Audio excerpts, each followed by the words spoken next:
and welcome everyone to our Microsoft 365 Backup and Recovery 101 Summit, What to Avoid, What to Do, and How to Manage It, sponsored by Veeam and organized by the editorial staff of Redmond Magazine. My name is Gladys Lama. I'm the editorial director, and I'm so pleased to be moderating our first session and welcoming you to today's summit. We worked really hard to bring together some of the best independent experts on this topic, so we really hope that you enjoy it. Before we get started with the first of 3 sessions today, we do have a couple of announcements. First, this event is being recorded and it will be available to you for future viewing. So keep an eye on your inbox. You'll get an email from us in a couple of days when the replay is available for you. Second, each of today's 3 sessions will be followed by a 5 to 10 minute Q&A. So please be sure to put your questions into the Q&A area of your console as they come up, and we'll try to get as many of them answered for you by our experts.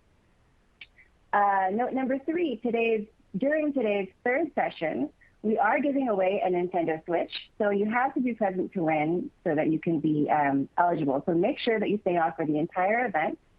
And finally, we do have some resources from our sponsor, Veeam, that are available on the console right now. So please be sure to check those out. Reach out to them directly if you have any questions. It's because of Veeam sponsoring this content that we can bring you this summit. So we want to thank them for today's support, and we ask that you check out those resources so we can bring you more events in the future. Now, on to the first session of today's summit. This one is titled Top 7 Microsoft 365 Backup and Recovery Challenges and How to Overcome Them, featuring a speaker favorite here, Ben Stegging. Ben is an IT pro with extensive experience with Microsoft platforms, including Microsoft 365, SharePoint, and Azure. During his career, he's consulted with a wide range of organizations from 5-person shops to global enterprises in fields ranging from, and now I've lost my notes, I apologize. In fields ranging from government to professional sports. He's also a Microsoft certified trainer and co-host of the Microsoft Cloud IT Pro podcast. Ben, we're so happy to have you today. The floor is now yours.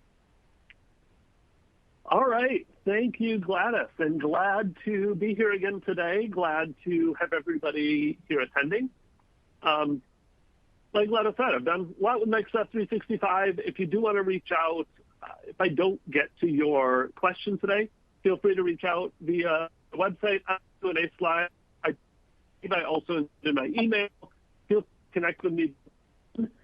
I am also the only Ben Stegging out there. So if you want to reach out, you can frankly just Google my name, Bing my name, DuckDuckGo, your search engine of choice, and you'll be able to find me. So let's go ahead and dive into today's topic and some of these top 7 backup and recovery challenges. I picked my top 7. There are others. I'm sure you could argue this is more important, this is less important. I went through and I kind of thought of when I'm dealing with clients with Microsoft 365, what are kind of the big things that I see when it comes to backup, recovery, when it comes to even when you might need backup and recovery and different features and functionalities around preparing for different disasters, different backup and recovery. So these are the topics we're going to talk about. As we go through each one of these 2, like Gladys said, put your questions in the Q&A. I also try to keep an eye on what's coming in as I'm presenting. So if you do have a question specific to one of these categories as we hit it, I try to answer them in context. Sometimes it makes it a little nicer. We're on a certain topic to handle some of those questions as well as we get to them. So here's those top 7: ransomware, user errors, multiple data types, applications, the gamut of stuff in Microsoft 365, backup, dealing with malicious users, retention, length of backups, retention of your data, the shared responsibility model, some of just how backup works, and the amount of data that can be in Microsoft 365. So we're going to dive into each one of these in detail. I put an order on here, and then I switched the order in my slides. So, and didn't necessarily rearrange it. So the order that they are here is actually no particular order. We're actually going to jump around a little bit in this list based on how I rearrange some of it. So the first one I actually want to talk about is shared responsibility, primarily because shared responsibility, when it comes to backup and recovery in Microsoft 365, is kind of at the core of all of them in terms of how you think about backup and recovery when it comes to Microsoft 365. This diagram on the right actually comes from the Azure security documentation in talking about shared responsibility, but it very much applies to Microsoft 365 as well and the whole cloud platform. If you're talking about Azure, you'd be looking at maybe on-premises, IaaS, and PaaS. For the purpose of Microsoft 365, we're going to look at that SaaS column, the software as a service, because that's what Microsoft 365 is. So some people will sit here and think about backup and recovery. It's Office 365, it's Microsoft 365, it's SharePoint, it's Exchange. They have redundancy built in. They're taking care of all the backups. They're planning for disasters.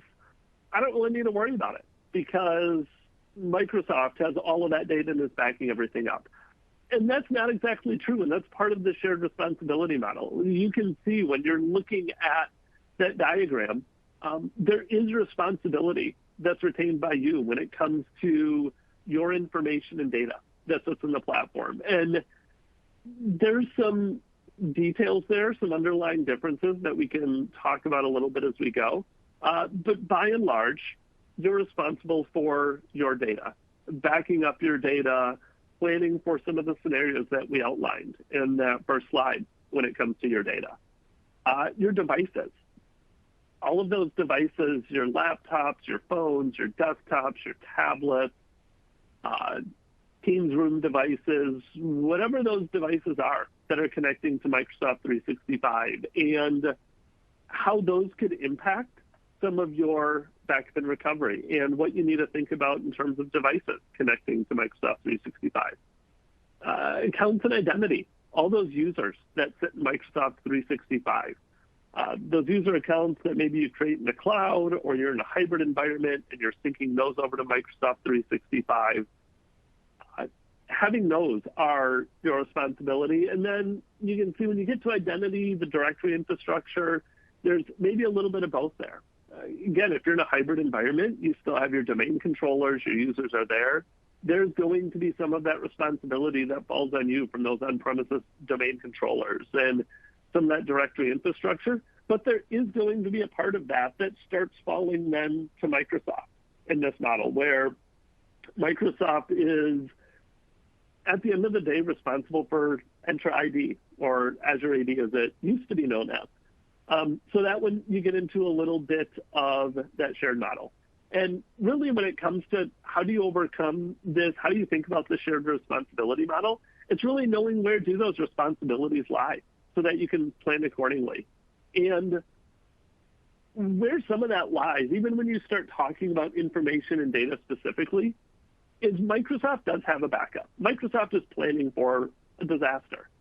If they lose an entire data center that hosts your data, getting down in that shared responsibility model to things like physical hosts, the physical network, those data centers that contain your data.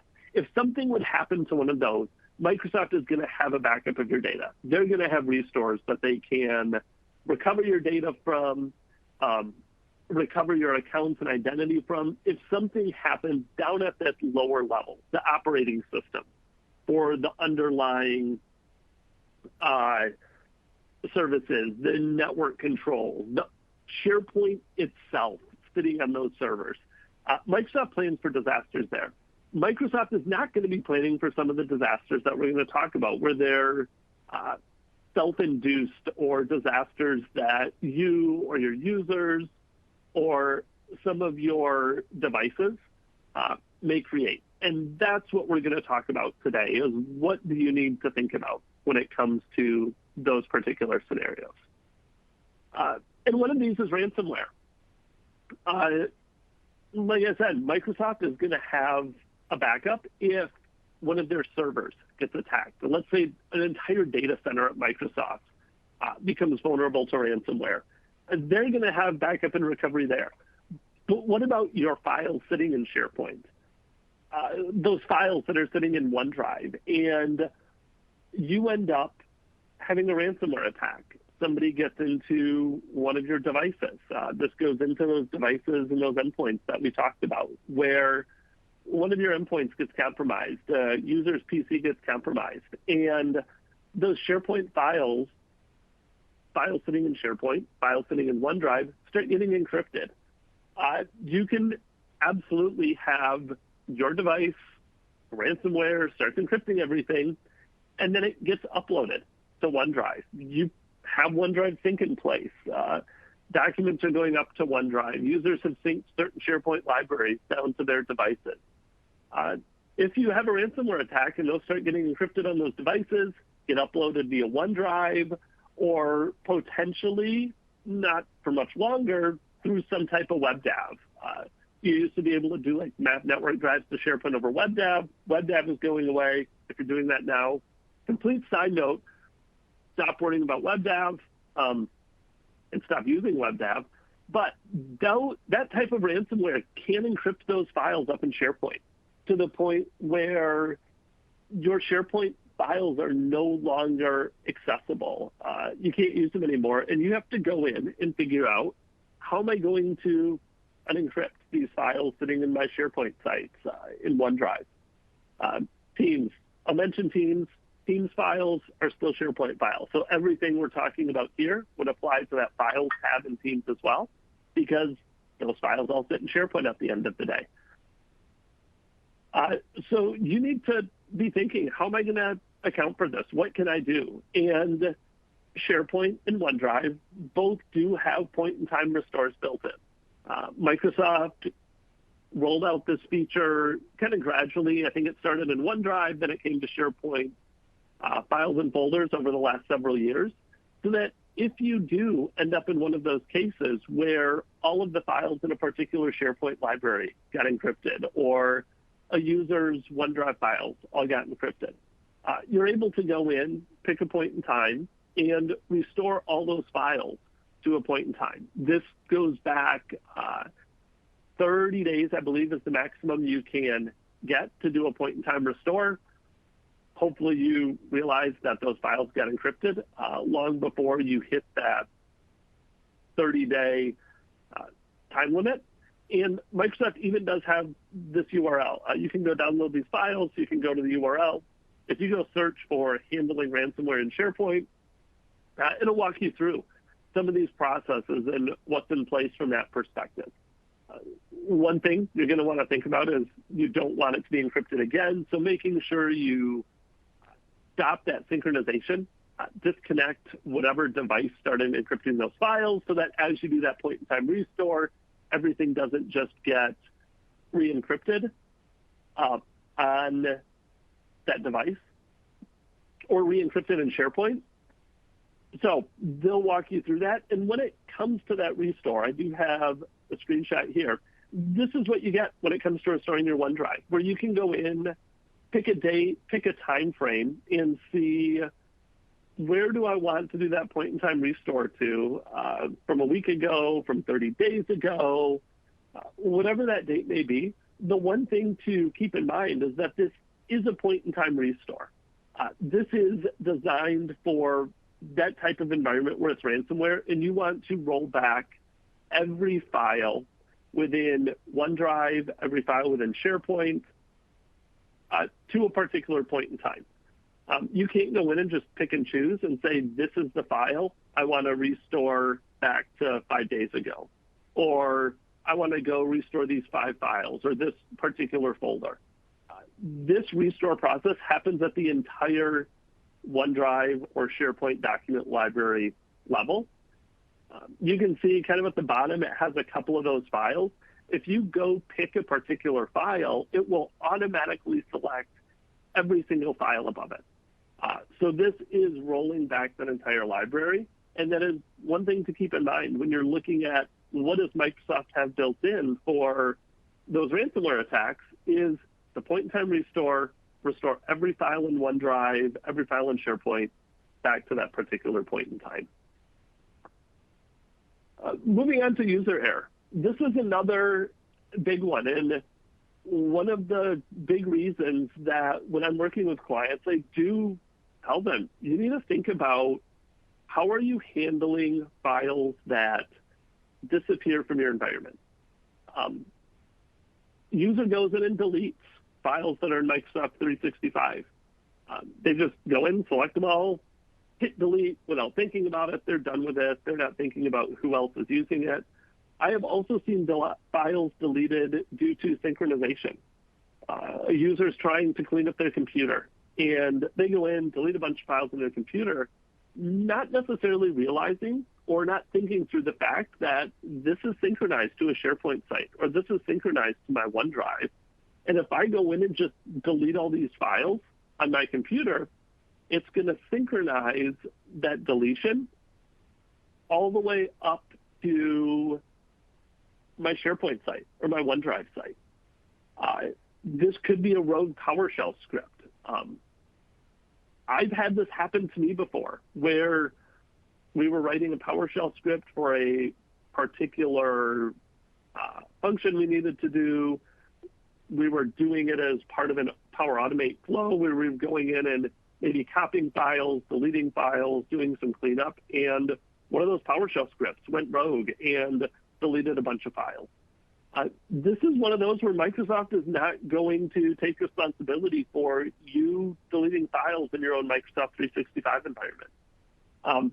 You have to think through, what am I going to do? How am I going to handle it when files get deleted, files get removed, a PowerShell script runs, a Power Automate flow runs and deletes a bunch of files, files get deleted on a local device, and that deletion synchronized up.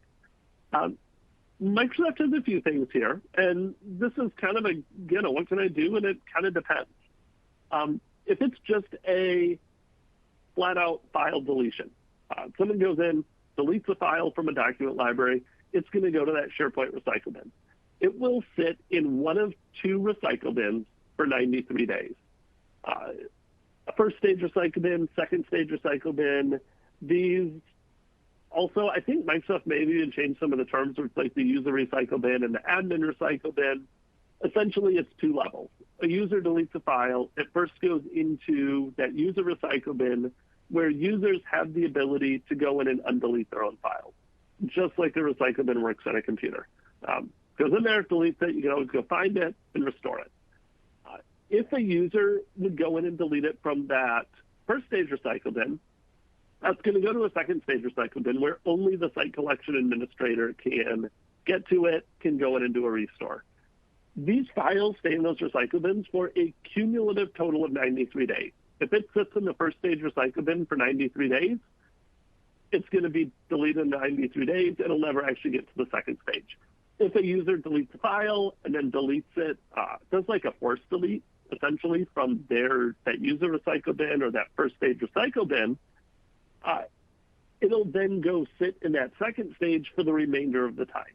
So after 30 days, if they delete it, it'll go sit in that second stage for another 63 days to get that cumulative 93 days. Again, both of these, you can undelete files manually. I will say this can be a little bit cumbersome, especially if it's a lot of files. If you're talking, there's 2 or 3 files, they realize they deleted them a day ago, they want to go in and recover them, they need your help to go get them from the second stage recycle bin as an admin. It's pretty straightforward. Go in, browse through it, find it, click a couple buttons, and it does a restore.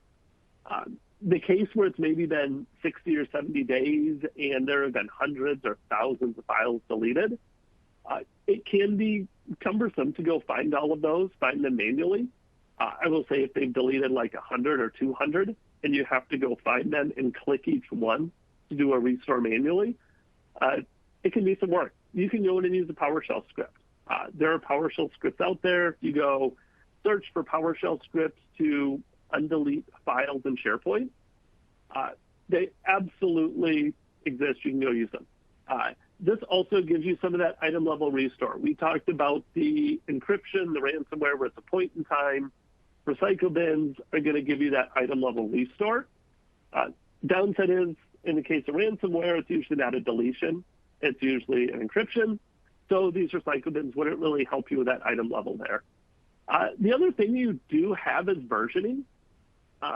Versioning would allow you, if you think more of user error in the terms of they went and updated a file or changed a file, somebody added content to a file, potentially in the case of ransomware, you could use versioning. I would not rely on it.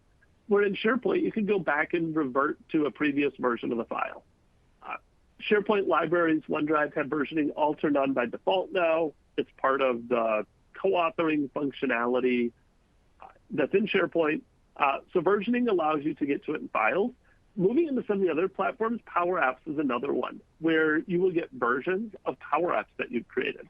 And a lot of what we've talked about now has been on the SharePoint side of things. We are going to get into some of the other stuff, Power Apps, Teams, all of those. But Power Apps, every time you make a modification to a Power App, you do create a new version. When you go in and publish a Power App, you get a new version. So if you run into an issue with a particular Power App, you can always roll back to a previous version. One thing you're not going to get with Power Apps is you don't have any sort of recycle bin or any sort of restore that you can do if somebody went in and deleted something like a Power App. So Power Apps are going to be one of those things you want to think about.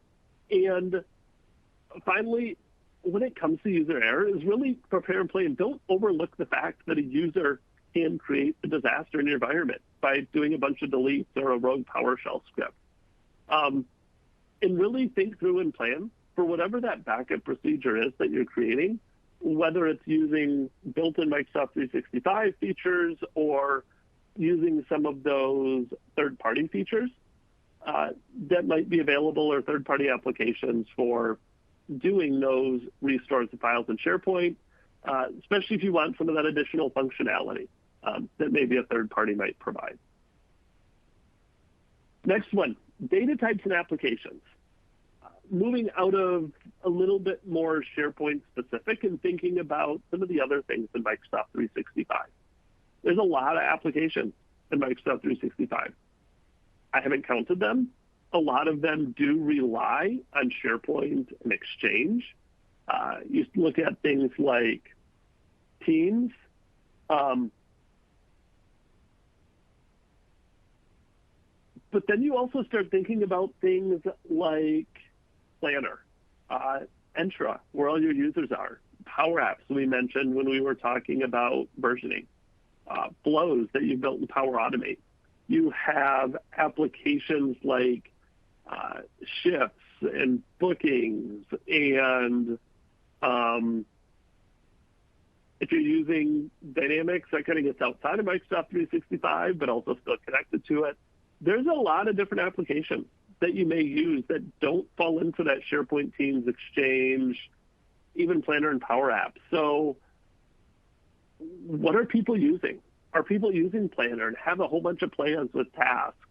Are people using Microsoft To Do? That's another one where you can have a bunch of different tasks in Microsoft To Do.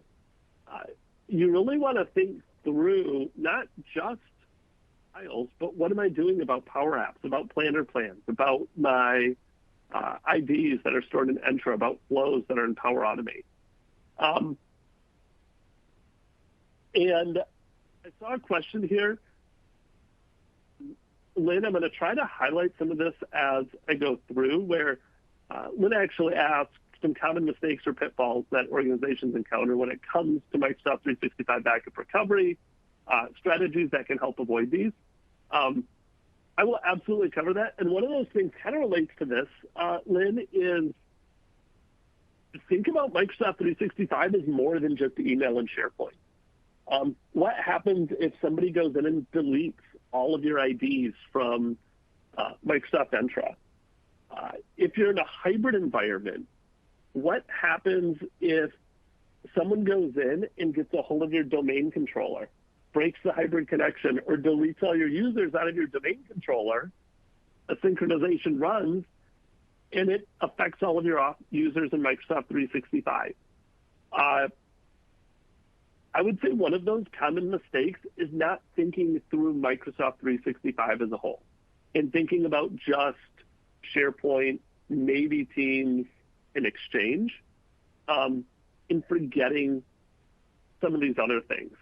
And that's a strategy, too, is just like you would do in an on-premises environment, is sit back and think about everything. When you're looking at an on-premises environment, it's different, but it's how am I handling network switches? How am I providing redundancy for a particular data center?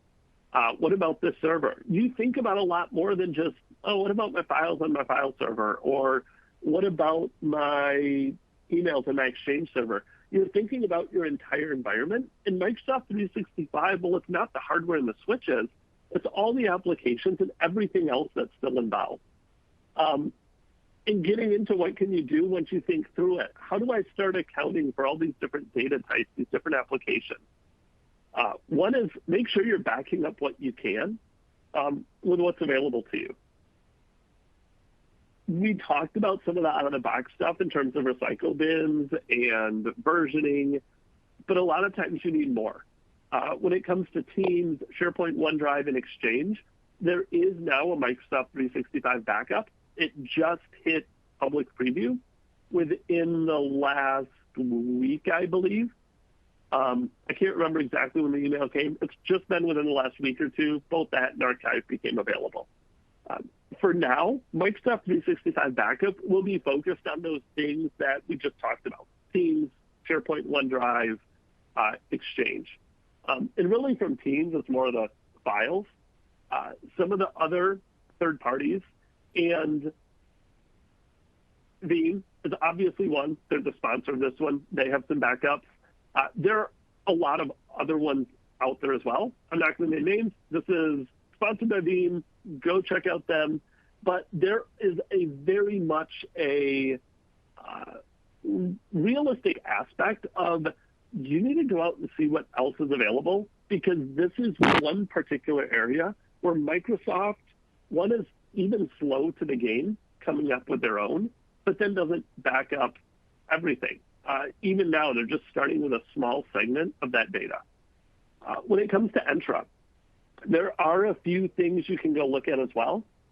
There's a Microsoft 365 DSC module for PowerShell. It's just Microsoft 365 DSC.com. And I can put this, I did not get all of these links on the slide. Gladys, if you or someone can push that one out there. But what the Microsoft 365 DSC does, thanks. And there's an export part to it too, is it allows you to go run a script that it's not a backup and restore in the perspective like click a button and I can go restore everything, but it does a really good job at taking a snapshot of a bunch of different configuration options when it comes to seeing what that configuration is and having a backup of your Microsoft 365 configuration. This DSC module includes things like planner plans and tasks, and it includes a certain portion of even the Power Platform in terms of some configuration settings there. Planner, it will export planner buckets, planner plans, planner tasks. So again, as you're thinking through, Microsoft 365 is a lot more than this. Security and compliance. It exports audit configuration policies in the security and compliance or the compliance center. Different protection alerts, conditional access policies that you maybe have configured, sensitivity labels that you have set up. This goes into, there's a lot of different things in Microsoft 365 that when people sit down and think of a backup strategy, they don't always think about these things. There's also an Entra exporter that is built by it's a Microsoft employee. He's done this kind of in his free time on the side. out in GitHub, where you can run a script and actually run it daily, export daily configurations of Entra when it comes to your security groups, usernames, all of that type of stuff. So in the case of a disaster where you lose a bunch of users, well, you can't click a button and have everything come back. It gets you in a better place to at least start rebuilding it, put some of those configurations back. Even in the last slide where we talked about user errors, users deleting a security group from Entra, accidentally deleting a user. You have deleted users that you can go in and restore for a certain amount of time. After a period of time, it goes away. There's a lot of tools out there where you can export a lot of these configuration options so that you can have a backup of them to be able to go rebuild from these and bring some of these back within your environment. Malicious users, and this overlaps a little bit with user error that we talked about, but I think this is where it's maybe a little bit more, it's more malicious in intent. It's not accidentally running a PowerShell script to delete files. It's malicious users going in to actually try to destroy your Microsoft 365 environment, where some of the things we talked about, like in terms of the recycle bin, may not necessarily apply because these users are going in with that express purpose of deleting stuff to the point where you can't get it back. Maybe they're actually going in and trying to export data from your environment.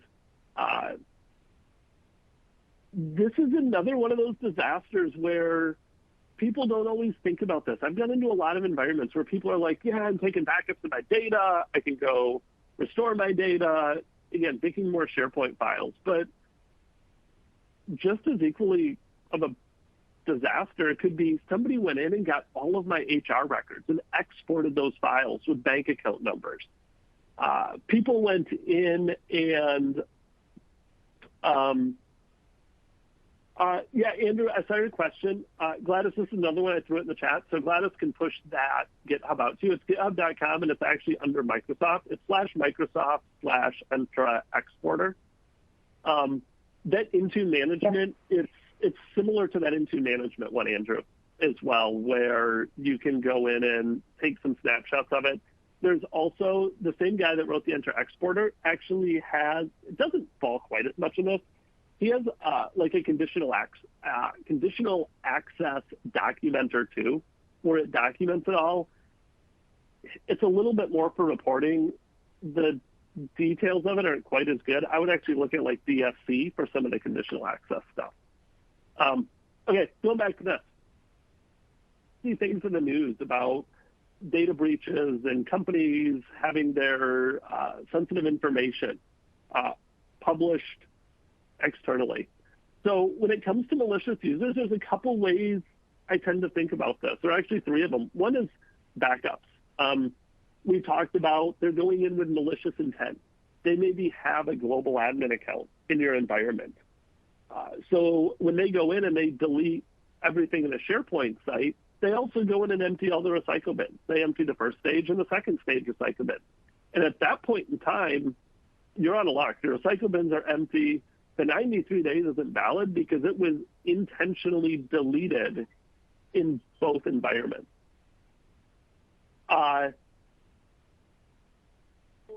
This PowerPoint presentation, there should be a link on the right side, I believe, to go in and download the presentation so you can get all of this.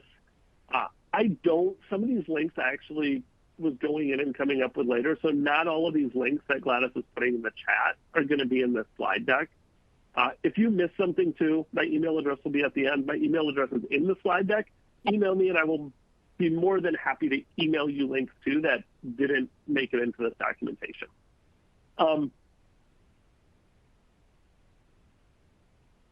So being able to restore from it when somebody actually goes in and wipes everything out. They delete your emails, they delete your mailboxes, they delete your users, and then go in and delete your users from the deleted users, or delete mailboxes to those deleted mailboxes. You want to be able to restore if that happens. Data loss prevention, DLP, is another thing that you can go turn on that helps with that exfiltration in the data leak.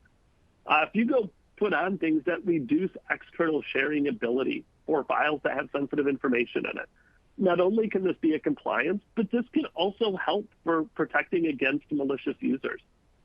By helping to protect against or prevent that disaster of all of your sensitive data being exfiltrated from an HR site, from your employee records, chats being shared with teams and people sending chats or sending emails with sensitive information in it.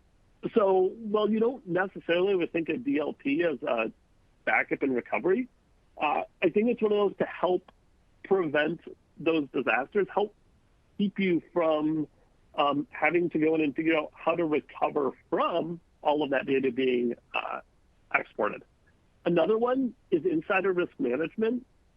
This one does require some extra licensing. I believe insider risk management is a E5 level license, but this one does allow you to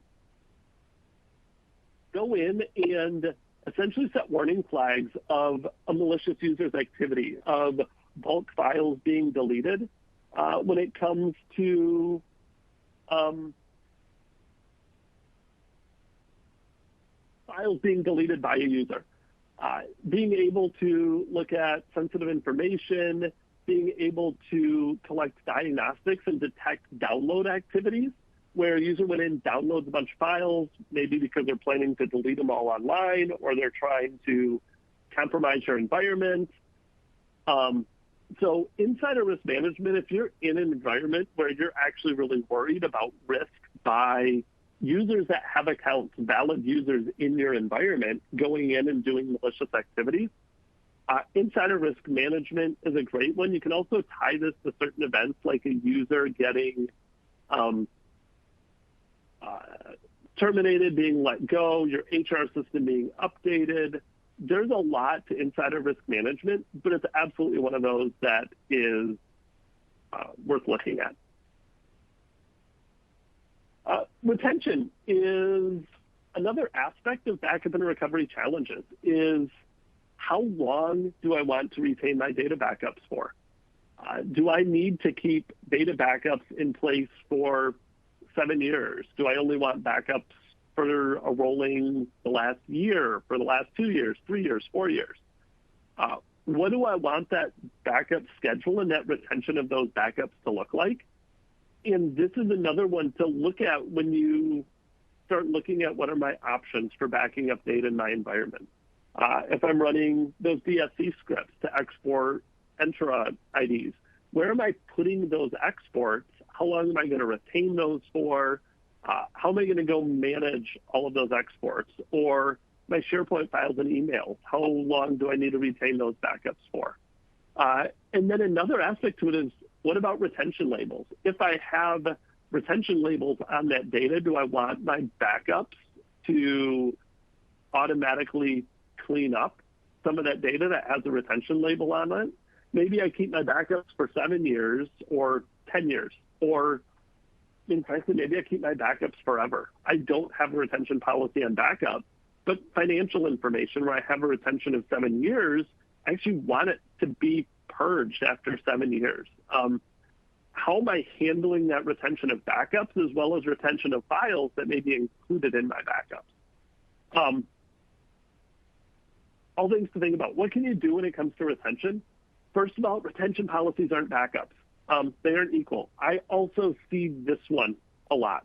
They set retention policies. My retention policy on my email boxes on my SharePoint sites is indefinite. So nothing ever gets deleted. That's great. It's not necessarily a backup policy. One, if your users get deleted, you're not necessarily going to be able to get to it. But retention policies are designed more for e-discovery, for let's go run a search in our environment, find all the content related to a specific person, site, topic, and then export it. It's not a, let me go find a backup of these files so I can click on a particular file and do a restore of it. Or I can go to this third-party product and restore content back into my environment. So don't think a retention policy is equal to a backup. Real chance you probably want both of them. Retention policies, this is another area where Microsoft 365 Backup is still limited. It's brand new. It only provides 1 year of retention. At this point in time, you can't change it. It is set to a year. It is what it is. As you're thinking about retention, also be aware what third parties support and what the cost is. I do have a third party backing up my email and my SharePoint. I recently got hit with a cost increase because I exceeded a certain threshold in my backup data. I was keeping a lot of my backup data forever. I've since gone in and adjusted retention so that it is a more limited time frame now in order to keep that cost lower, to not have to pay extra for it. So as you're thinking through retention too, be aware how long are these vendors keeping it? What controls do I have over it? What is that cost going to be when it comes to retention?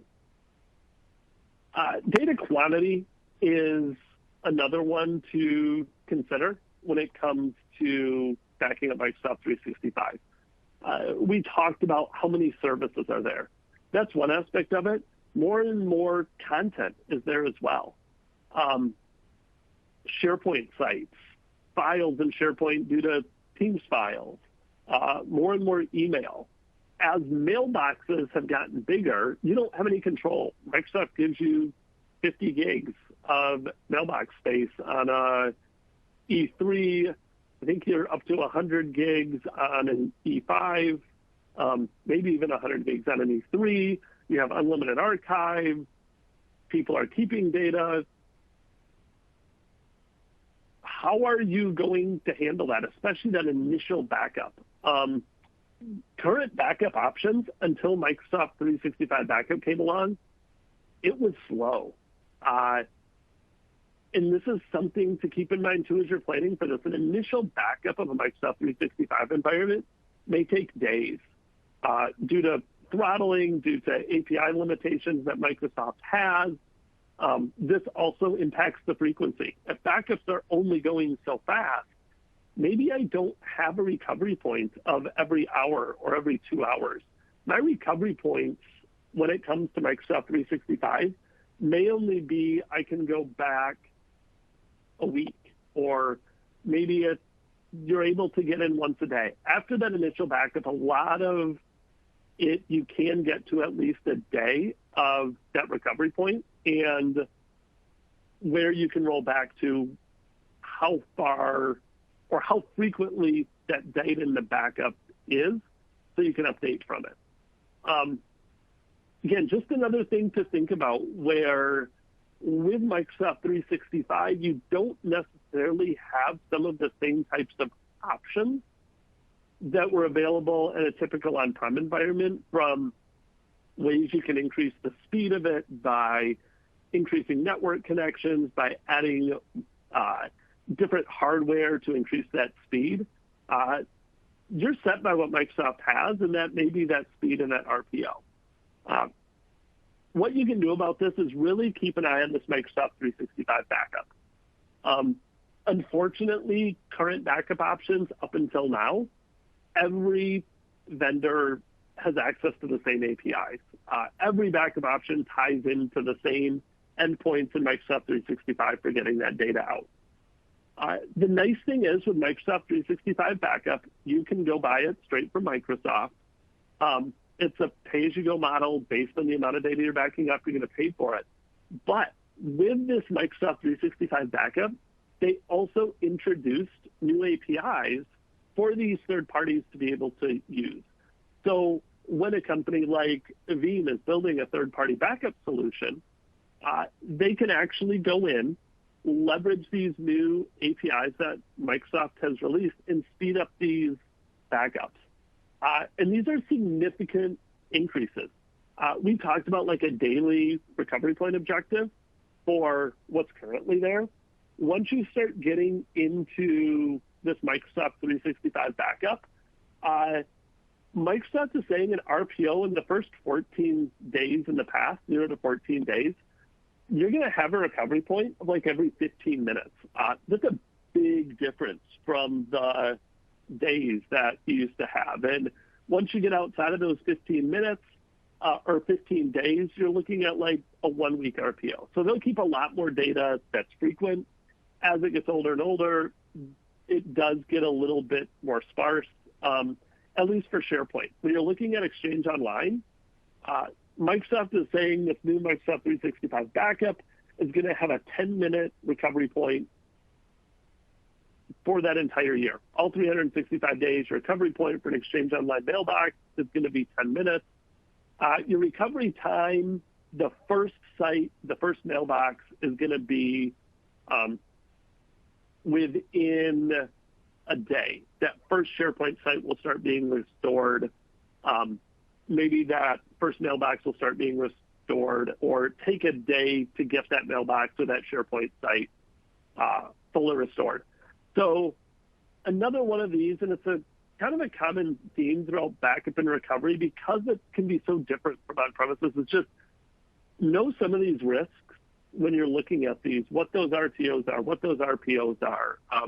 As this new Microsoft 365 backup solution comes out, are these vendors still using the older backup option, or have they updated their backup offerings to support this new Microsoft 365 backup API so that they're also able to get you faster recovery, faster restores, those types of things. So kind of wrapping up, this even goes back a little bit to that initial question from Lynn. Is one thing to think about is requirements. What are those requirements that you as a company have? Whether it's compliance requirements around your retention, whether it's requirements around recovery time objective.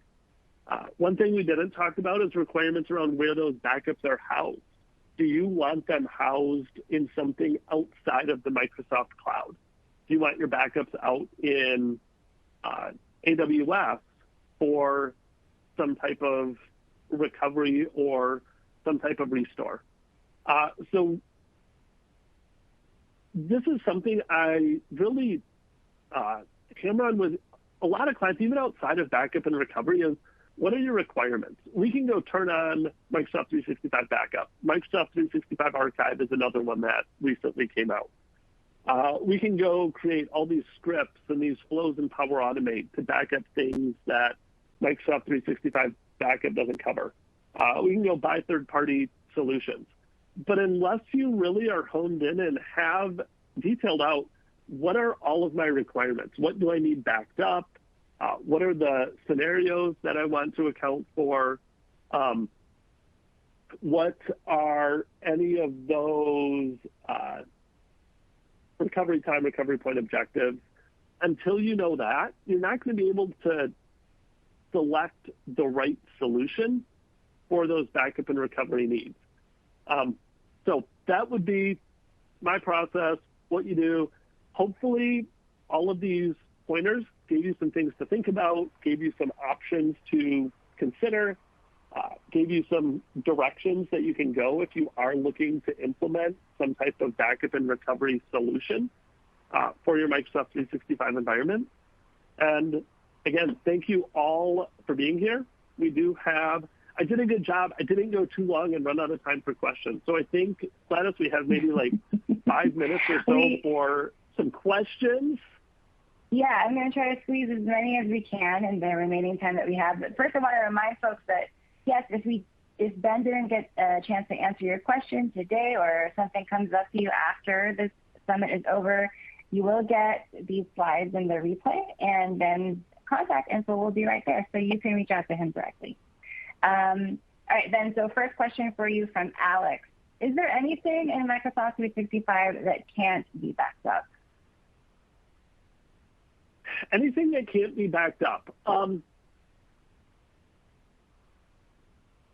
I would say in some, it would depend a little bit on what you're thinking of in terms of backing it up. there's a lot of stuff that like the Microsoft 365 backup solution that we talked about won't back up. That's only SharePoint. There's third parties that can back up more, Teams chats, some of those. There's a lot of stuff. I would say even looking at the DSC, there's a lot of stuff now that you can back up. One thing I don't think you can back up is to-do. There are recycle bins for like to-do tasks that people maybe have. Those do tend to go into Exchange. So as an Exchange backup may account for some of those to-do things. But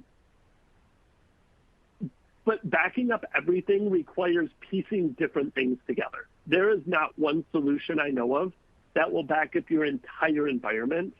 I would say some of the more abstract applications that don't tend to be as popular, I'm not aware of any way to back up like Microsoft Shift in Office 365. Some of the applications, like the DSC scripts will get a lot of the applications and Enter ID. I would say the restores are another aspect to think of when you think of backups, is not everything can be easily restored.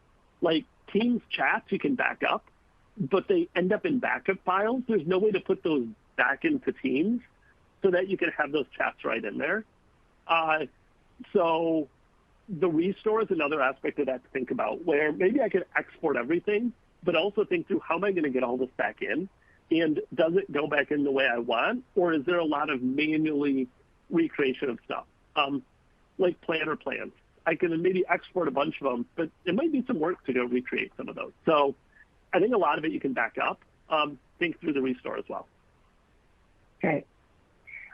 Here from Brian, how many backups do you recommend keeping? Oh, that's a good question, Brian. Some of it may depend on compliance. Some clients I work with, they actually, it's like dictated down to them from compliance or legal of we need to have backups for X amount of time. Realistically, when I've been working with people, most people realize something got corrupted, deleted, removed relatively quickly.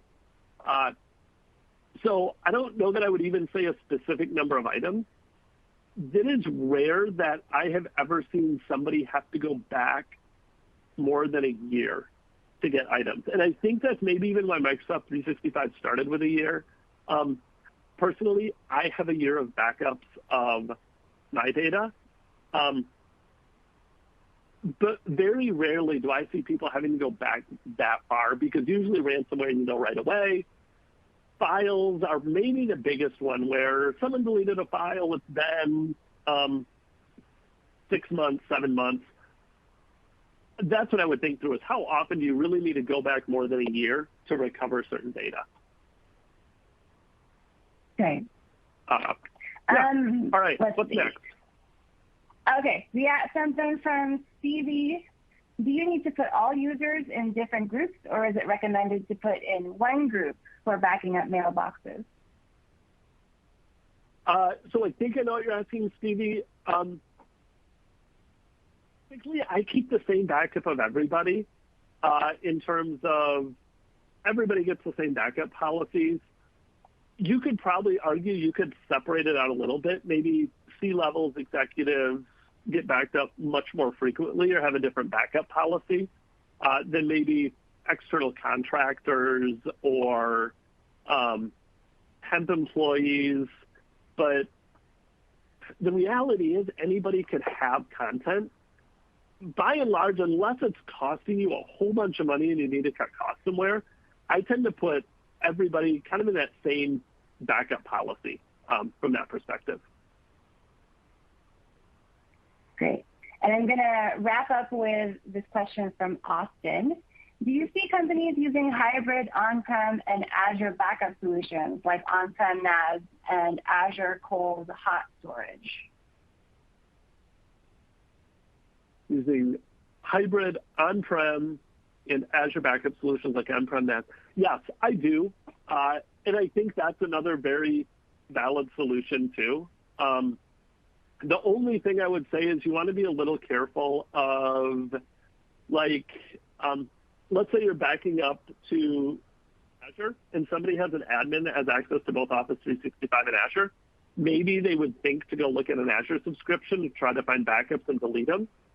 I have seen companies do Azure where they actually stand up like a secondary tenant in Azure with a different account and back up from one Office 365 Entra ID tenant to another Azure tenant that's a different subscription, different Entra ID.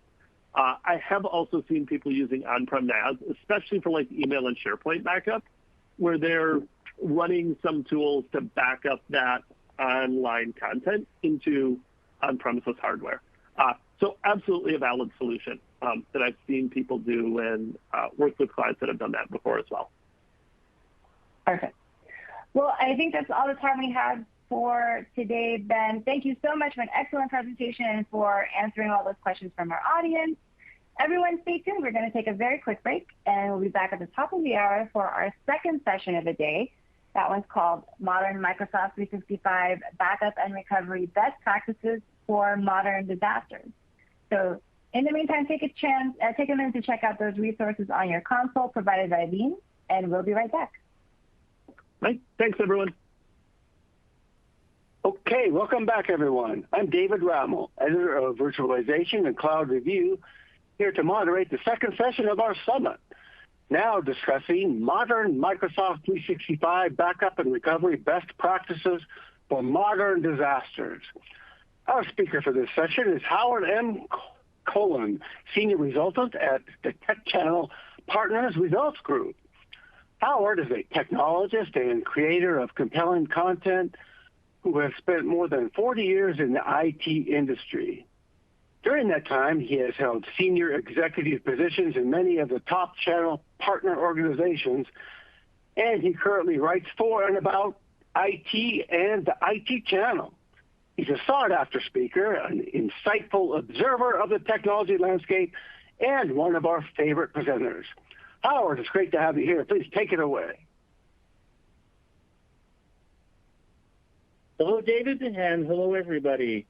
Control room, if you can't, okay, so you can hear me. Very good, thank you. I'm Howard M. Cohen. I am, as David said, a creator of compelling content and a senior resultant. Senior because, as you can see from my photo, I'm advanced in years. And resultant because when I grew up over the last 43 years in this channel, I was always taught that results speak, only results speak. And so that's what I'm all about.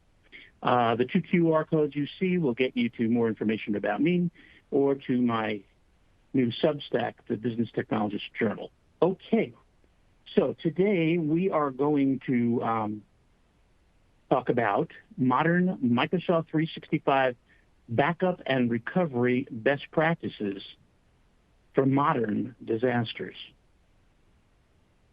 Those of you who have been with me in prior presentations know that I love to start every session with a word of the day.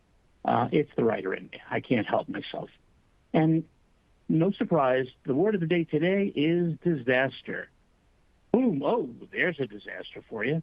Yeah, the world blowing up would be somewhat of a disaster. But when we think about disasters, I mean, let's face it, you know, when you think about a disaster, what does it look like? Does it look like this, like buildings crumbling because there's an earthquake going on? That's horrible, right? Does it look like cyclones or tornadoes ripping up the countryside, you know, tearing whole buildings and whole cities to shreds in their path? That's disastrous. Do you think about hurricanes? Now, hurricanes, hundreds of miles wide in some cases, winds exceeding 165 miles an hour. That is clearly disastrous. And then, of course, there are floods. Any of the storms we just talked about or other circumstances can cause tsunamis and big waves that crash onto coastal areas, and ultimately we see all kinds of flooding.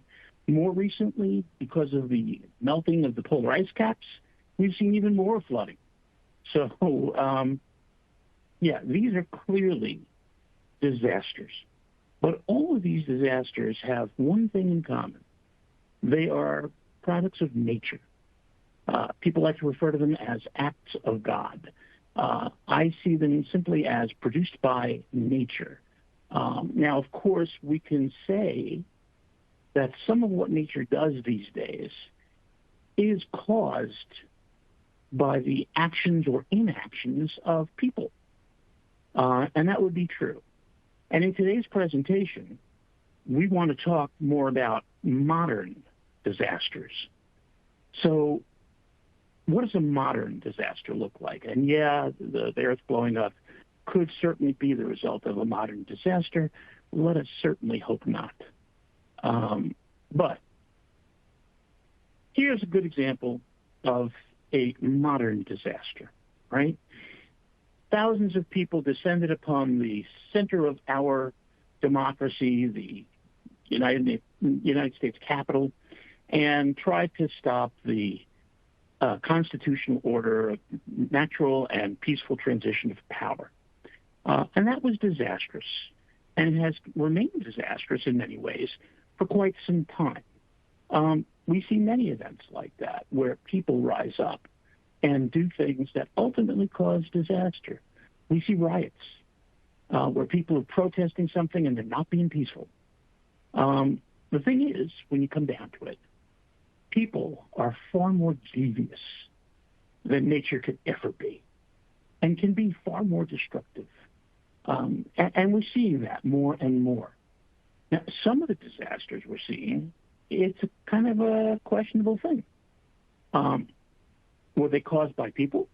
Was COVID, for example, created in a lab somewhere? Or was it caused by animals transmitting diseases from one breed to another breed, from one genus to another genus? We don't know. To this day, we don't know. And we can absolutely expect that there will be more disasters like that, that we don't know exactly what caused them. Even the effects of global warming, how much of that is caused by people and how much of it would have been happening despite ourselves. So we don't know. But the bottom line is there are disasters being caused by people. Now, there are other ways in which people can cause slightly different kinds of disasters. For example, errors, simple mistakes. Okay, let's take a look at some of the kinds of mistakes that can really get us into trouble. One that we're all popular with, when people fall for a phishing email. This is a 101 session, a 101 summit. So it serves to explain that a phishing email is an email that comes in that looks very genuine. It comes from ostensibly from your bank, your insurance company, your lawyer, another associate of some kind, and it uses all of their colorization. It uses their typography, their logo, and boy, it looks like it came from them. Unfortunately, it didn't. It did not come from them. And in that email, there's either a link or an attachment that you are asked to open or to click on.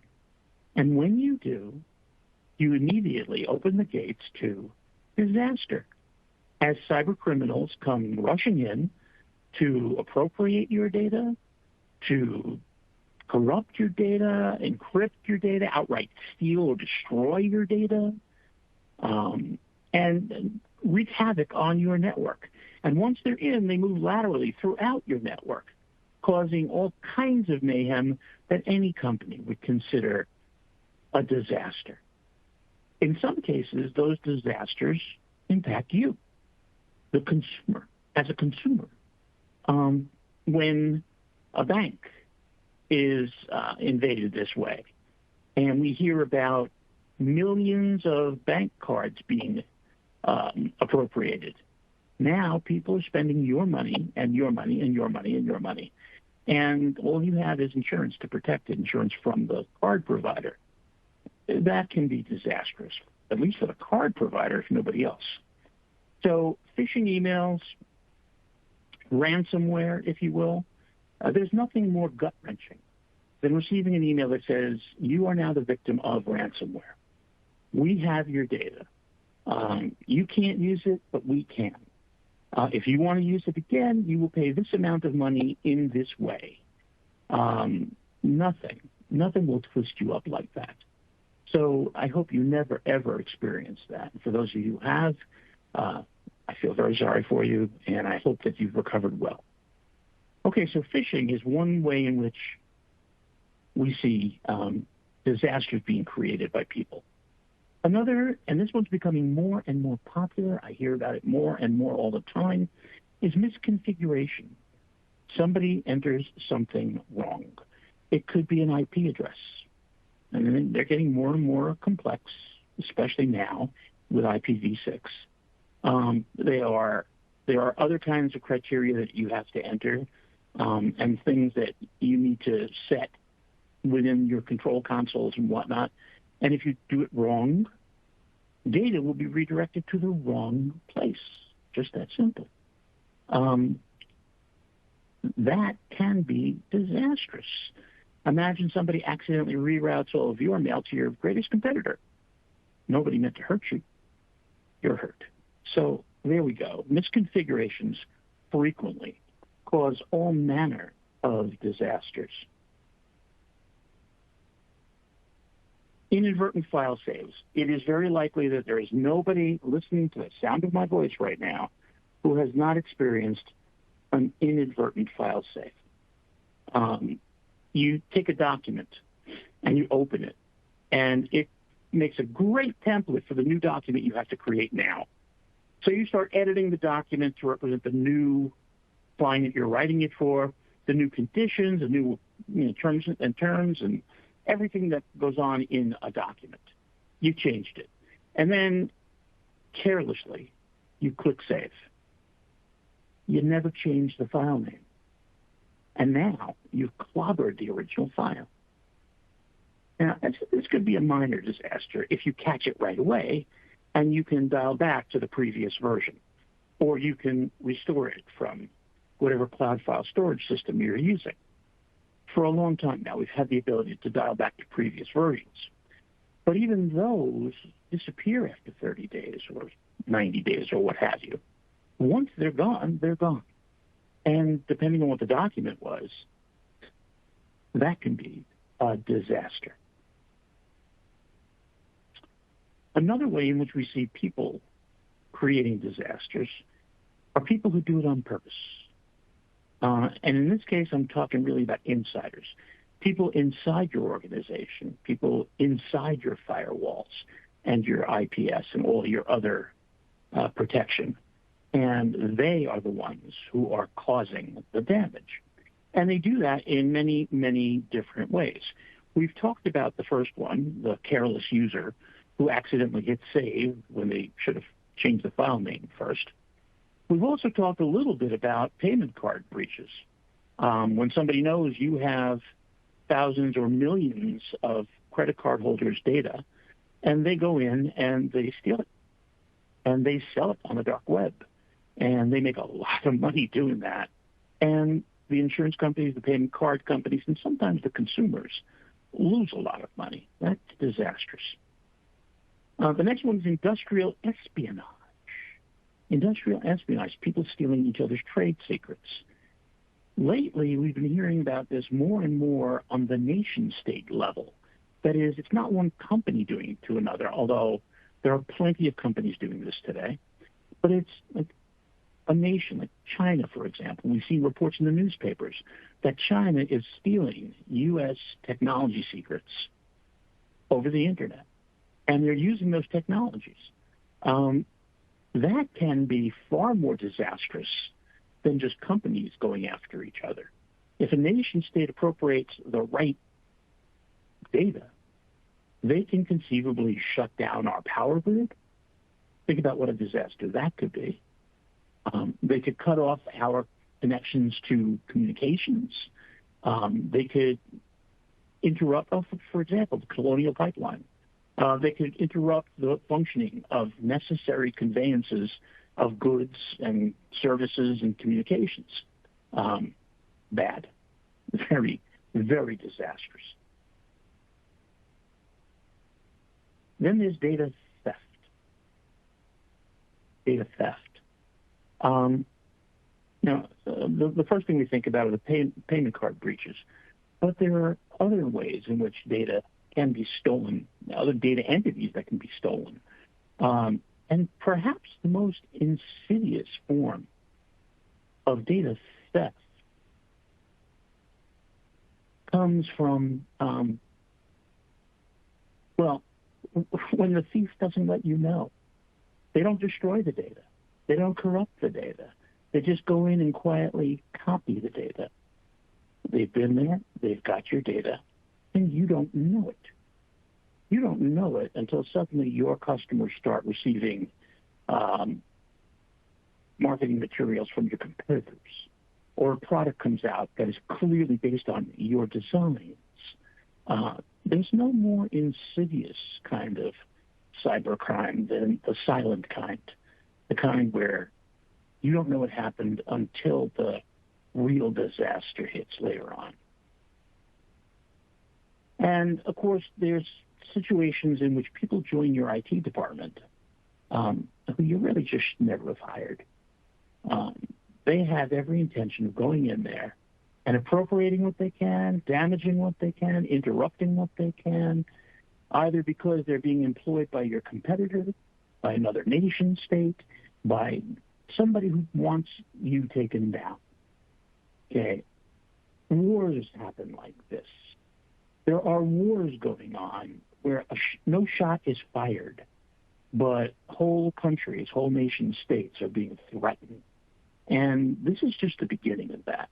I think we're going to see that in much grander form over the next several years. And so the need to back up our data and be able to recover our data grows more and more as these people do what they do. Nature continues doing what it does. So there's a lot to protect against. Okay, so in the last several minutes, we've covered all kinds of disasters, those that are acts of God, those that are acts of man, and those that are inadvertent acts of man and woman and others.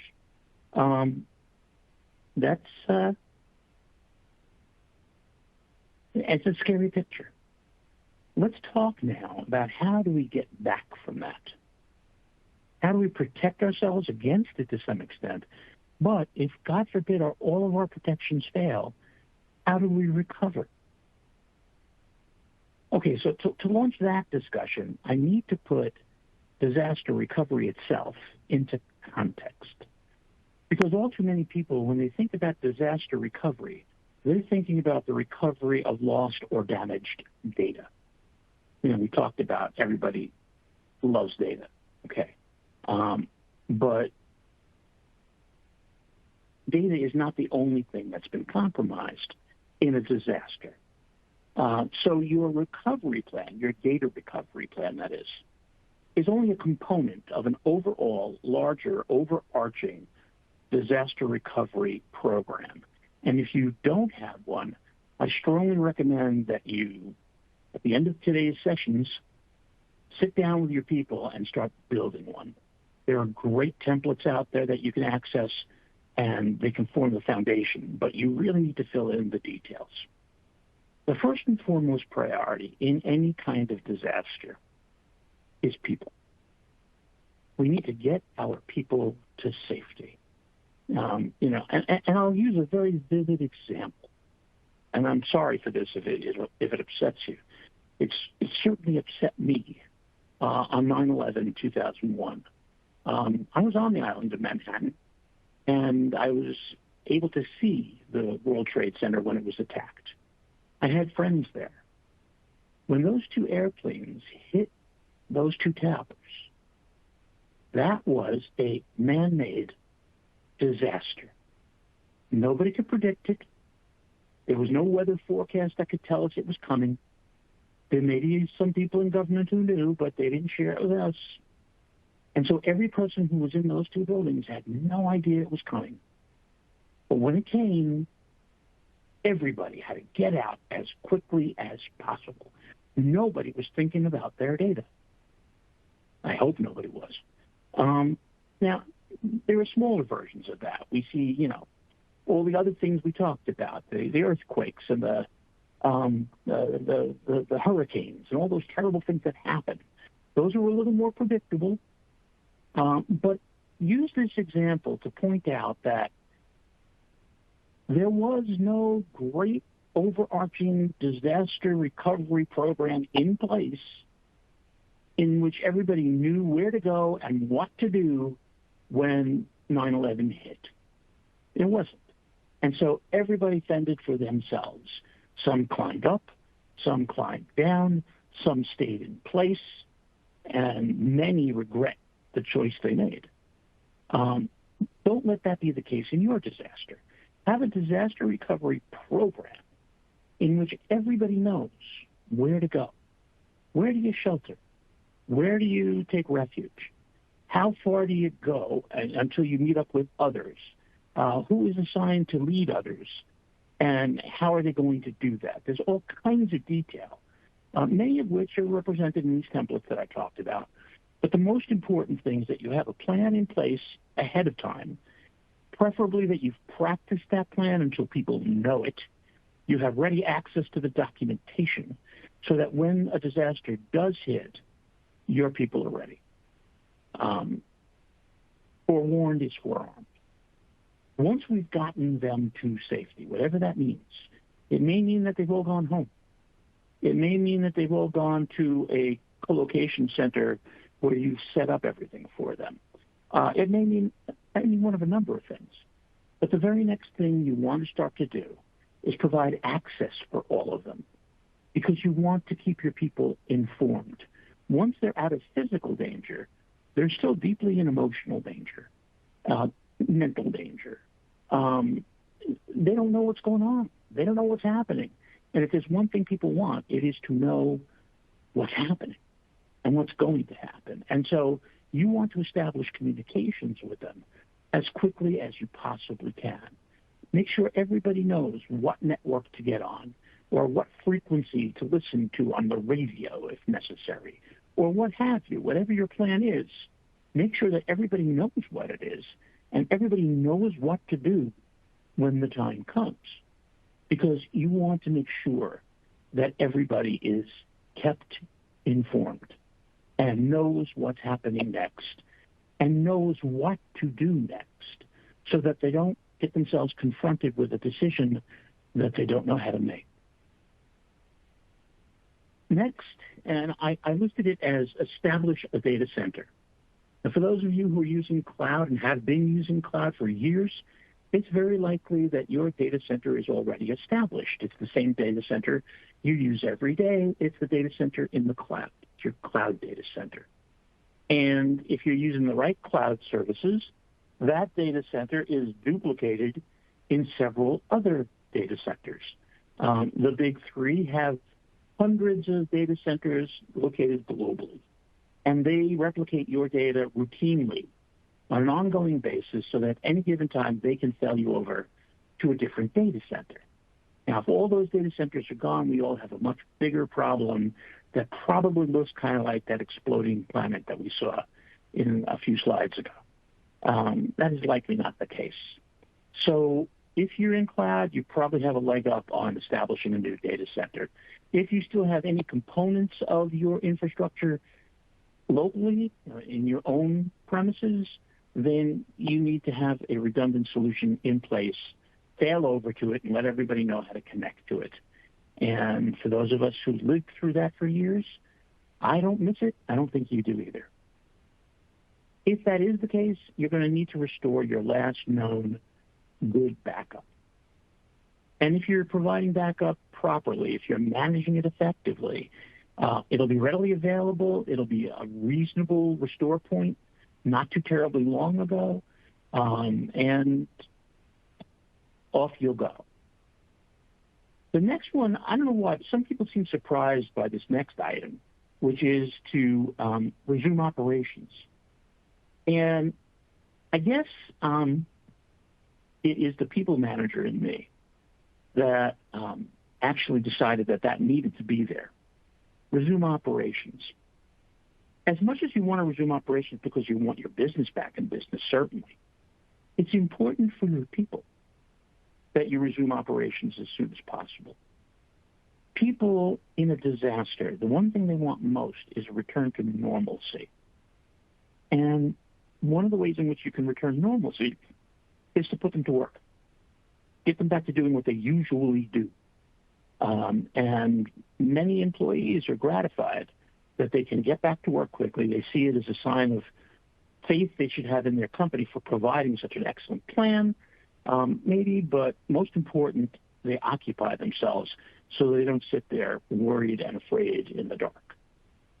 And most important, stay in touch with everybody. Keep everybody posted all the time. That is one thing you cannot slack off on. Everybody needs to know what's happening. They need predictability. They need constancy. So when you talk about data backup and data recovery, recognize that is just one component of a much larger plan that really needs to be in place, fully documented, practiced, rehearsed, improved upon all the time. And if I've conveyed that successfully, then it's been worthwhile for you to be at this session. Okay. Of course, the title of today's session focuses us in on Microsoft 365 recovery. And so I'm not going to talk necessarily about how to recover your other data entities or where to store them or how to manage them. That's for another session, another day. But Microsoft 365 is unto itself a major portion of many people's environment. And so it has its own requirements, its own exigencies, and we should really focus in on what we need to do to properly back up all the data entities involved and be prepared to recover them quickly if and when we need to. So very quickly, let's just cover what Microsoft 365 is. I assume that most of you do know it, but a quick little history serves.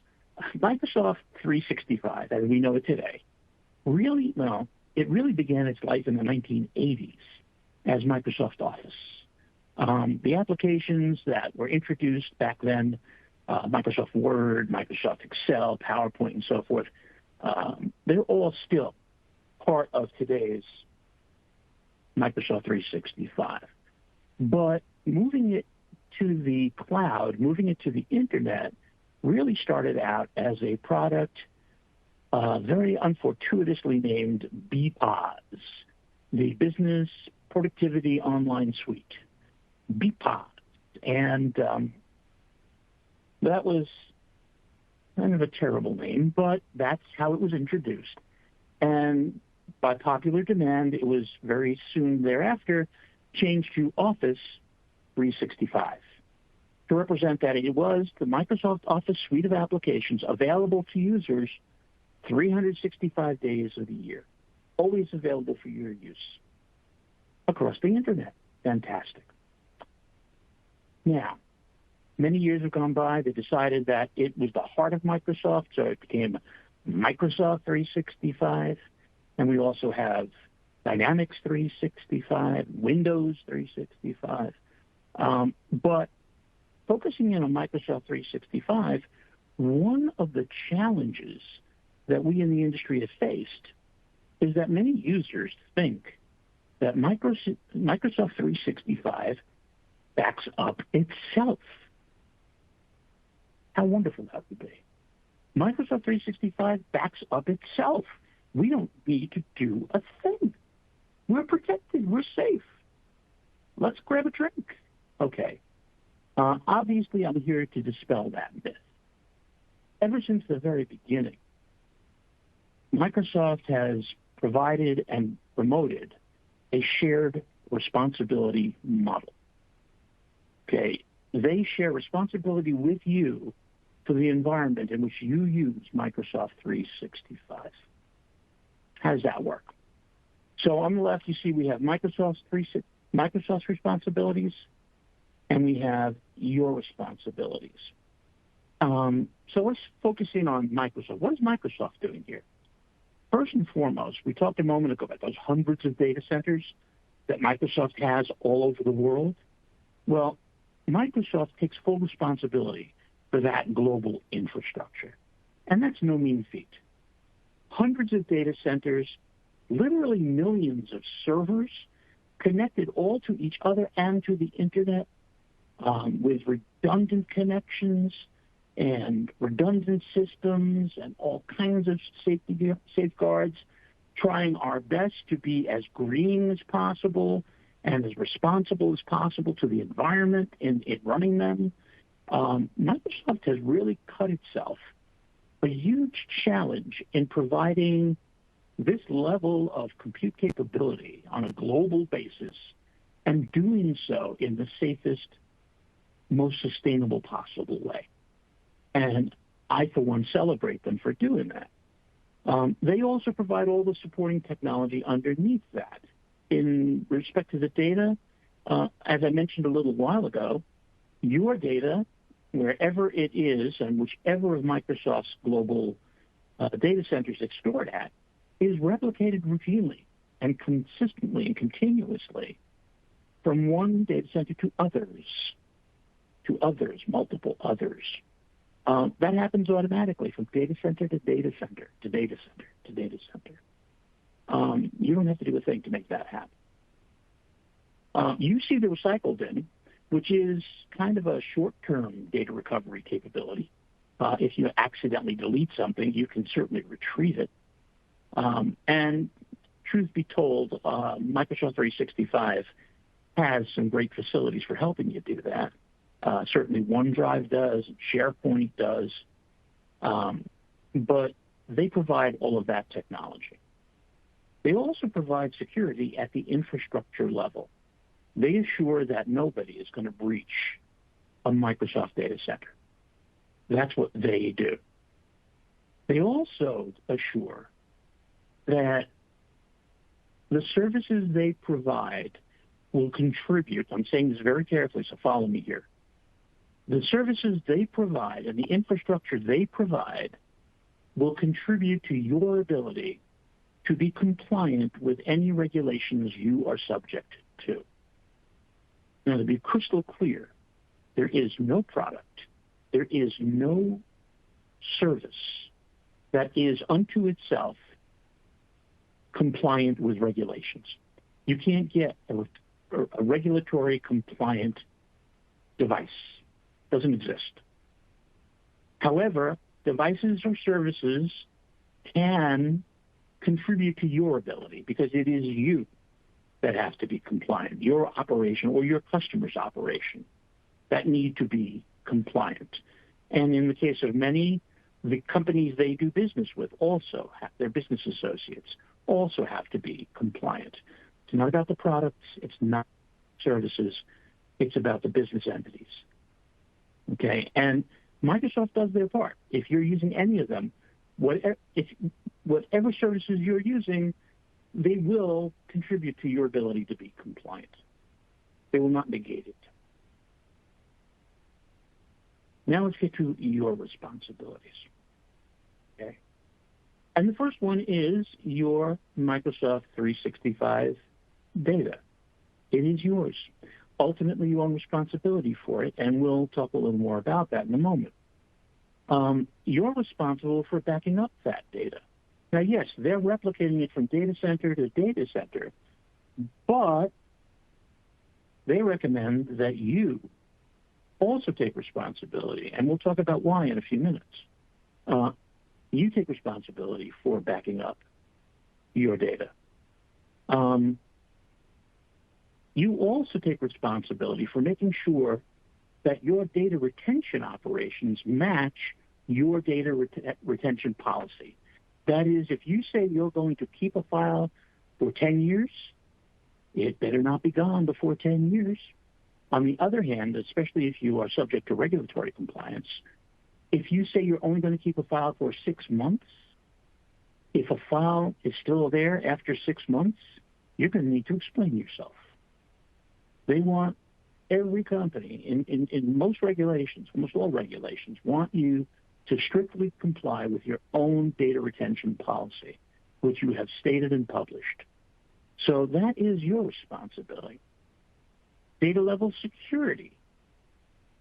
Microsoft cannot control who gets access to your credentials. That is to say, if your people are careless and they write their password on a sticky note and put it under their keyboard where nobody will find it, when somebody finds it and uses it to access a cloud, Microsoft can't be held responsible for that.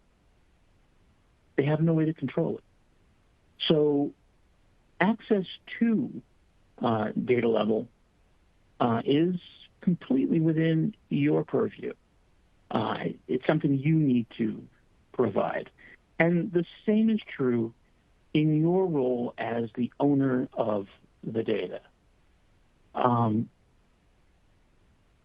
If a government agency subpoenas Microsoft to give them your data, it is in your contract that Microsoft will do that. They will do it instantly. They will do it without question, and they will do it without notifying you. And we'll get into how to protect yourself against that in just a moment. So the data is yours. You own it. It belongs to you. And therefore, you have to protect it. And if you look at all of these gray boxes on this chart, all of the things that are your responsibility, literally all of them include the word data. Now, I always like to say that data is the new bacon. Everybody loves bacon. The only thing better than bacon is more bacon. And everybody loves data. The only thing better than data is more data. So you own your data. And as it happens, there are really three fundamental states that your data exists in. The first one is at rest. You have lots of data in storage. That storage may be located at a Microsoft data center as part of Azure, as part of SharePoint, as part of OneDrive. It may reside in a server on your own premises, in a co-location facility, some other cloud service.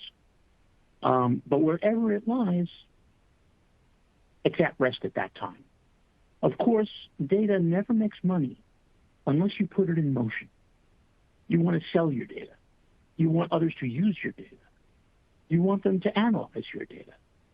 However you generate revenue from your data, it involves putting your data into transit. And then, of course, your data has a third state when it's in use by somebody. Okay, the rule, and burn this into your brain, please, if you haven't already, is data must be encrypted at all times. Not only when it's at rest in storage, but also when it's in motion in transit from one place to another, and even, if possible, when it's in use. Why? Because if your data is encrypted and somebody comes along and steals it, they haven't gained a thing. If they steal it and don't tell you, it really doesn't matter. They can't use it. It's scrambled. It's, as they like to say, a very technical term here, gobbledygook. So you don't have to worry about that. And therefore,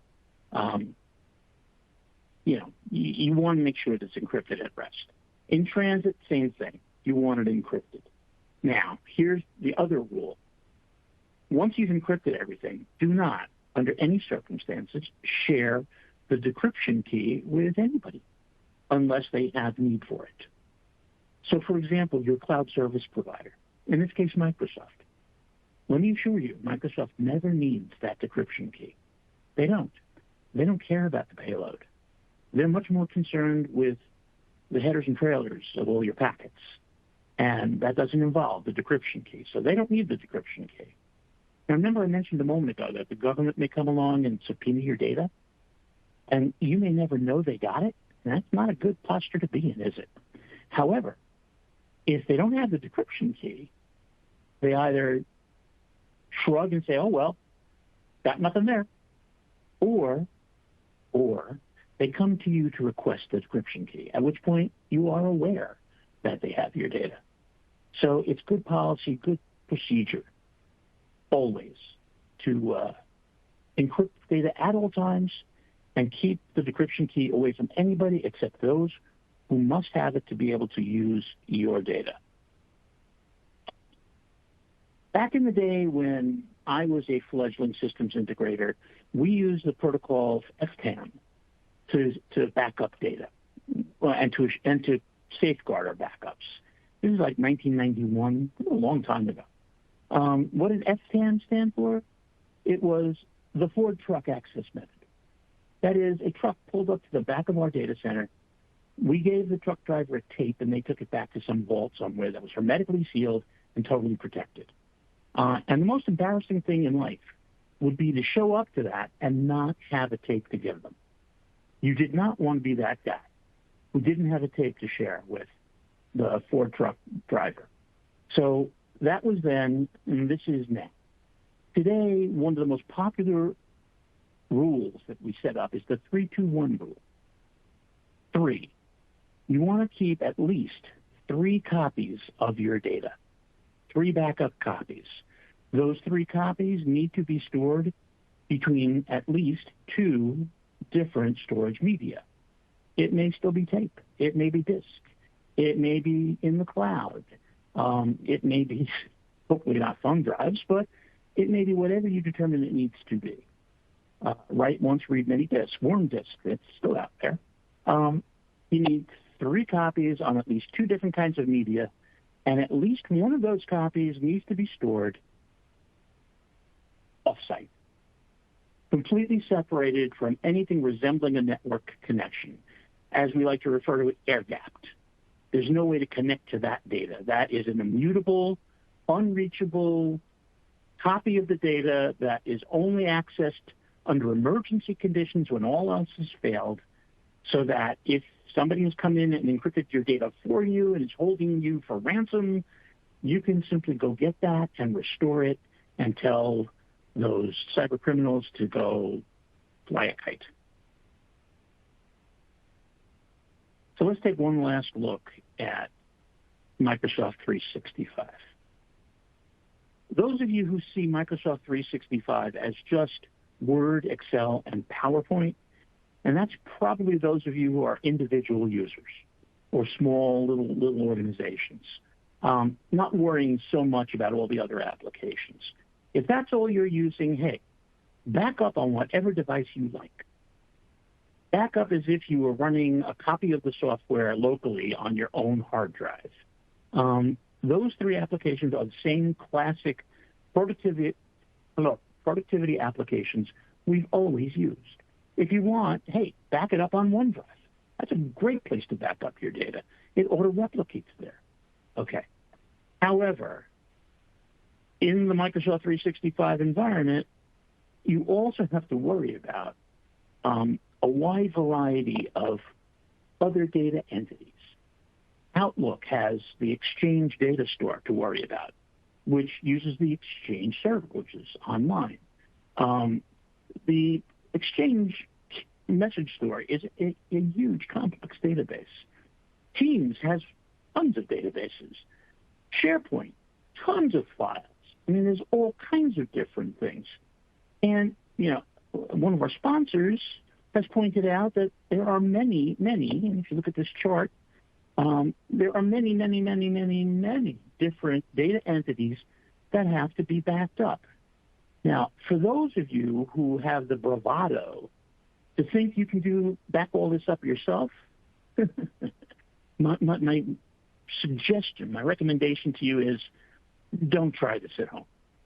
This is not something you want to do yourself, especially in a large organization where the criticality of the data is so huge. And don't try it at a friend's home either. Your dancing with alligators. It's not a good idea. If you're going to effectively and professionally back up all of these different data entities, you want to find the right platform to do that with. A platform that was designed to do it, that automates many of the processes so you don't have to go step by step by step where you can make tons of mistakes.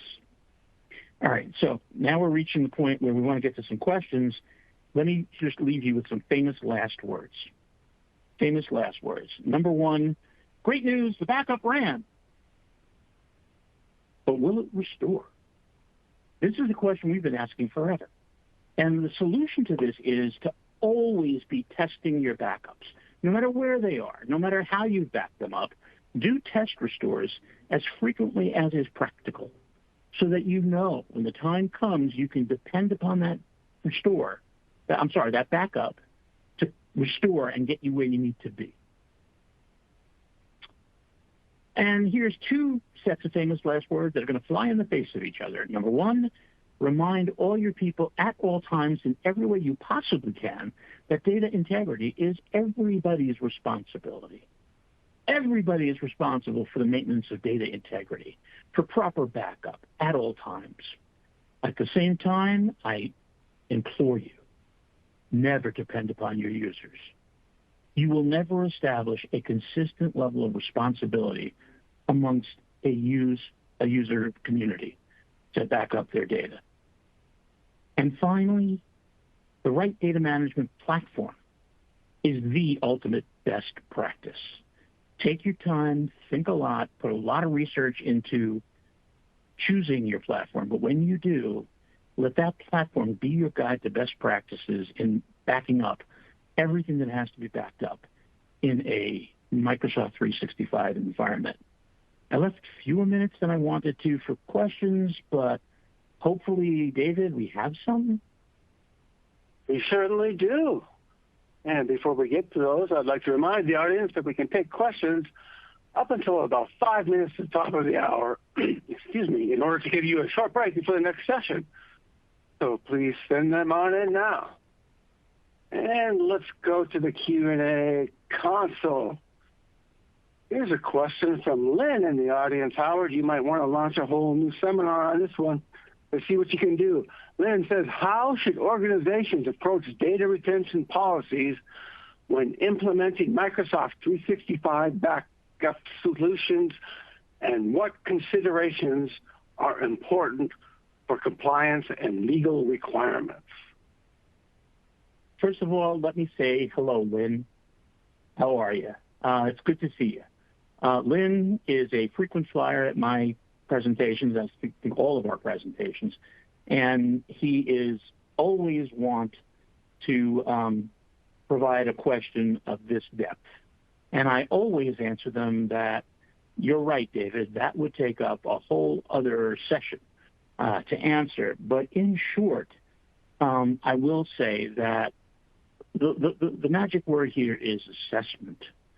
Every data entity, every data asset should be, at the very beginning, assessed. Who uses it? What applications access it? What is the criticality of it? What is the fair market business data value of it? And all kinds of other characteristics. And policies are set accordingly. Where you save those things is leveled by the criticality and by how quickly you need access to it. That kind of analysis needs to be performed on every data asset. And that's how you establish policies against them. In terms of what considerations are important for compliance, read the Act. I can't sit here and answer that question for every regulatory act that exists, but I will say that you need to have somebody in your organization or somebody that you've engaged who can read and understand all of the exigencies of any regulatory act you are subject to, because that is no small matter. It is very significant, and therefore you need to be able to be sure that you are fully compliant, and the acts contain all of those considerations. Thank you, Lynn. All right, good stuff. Good to hear from Lynn again. Here's a question from Patrick. As with any organization, cost is always a consideration. Can you provide a ranking of data sources / types that we should prioritize backing up? And data types, no. I can't. Not when it comes to data types. I'll go back to the answer to the last question. In terms of managing cost, if you have data files, if you have data assets that you use once in a blue moon, seldom if ever access, put them on the cheapest storage you can find, commodity drives, tucked away under somebody's desk if necessary, and accept that if you can't get back at them, you barely ever need them anyway. If, on the other hand, they are files that you are constantly using in operations, clearly you need to allocate those to high-speed, high-access, high-reliability storage. And you need to protect the daylights out of that storage. That's how those decisions are made. And really, that's really the heart of how cost is managed. It's a balance of cost against criticality. Okay, let's try to get through as many of these remaining questions as we can in about 4 minutes we have. Why do you say more modern disasters will be man-made? Do you think natural disasters are just going to stop? Oh, that's a good one. I wish that were the case. I really do. I think it's safe. It's somewhat safe to say that more and more of the natural disasters we see happening are ultimately man-made. The climate crisis is due to things that people have done or not done and do or don't do. The world is warming. The polar ice caps are melting. Sea levels are rising. The Santa Anas are being altered. A polar vortex just sprung up. And I'm in Arizona where it's always sunny and it hasn't been sunny for a week. You cannot say that we haven't impacted the climate and the climate isn't providing disasters. So even those that used to be natural can in many cases be characterized as man-made.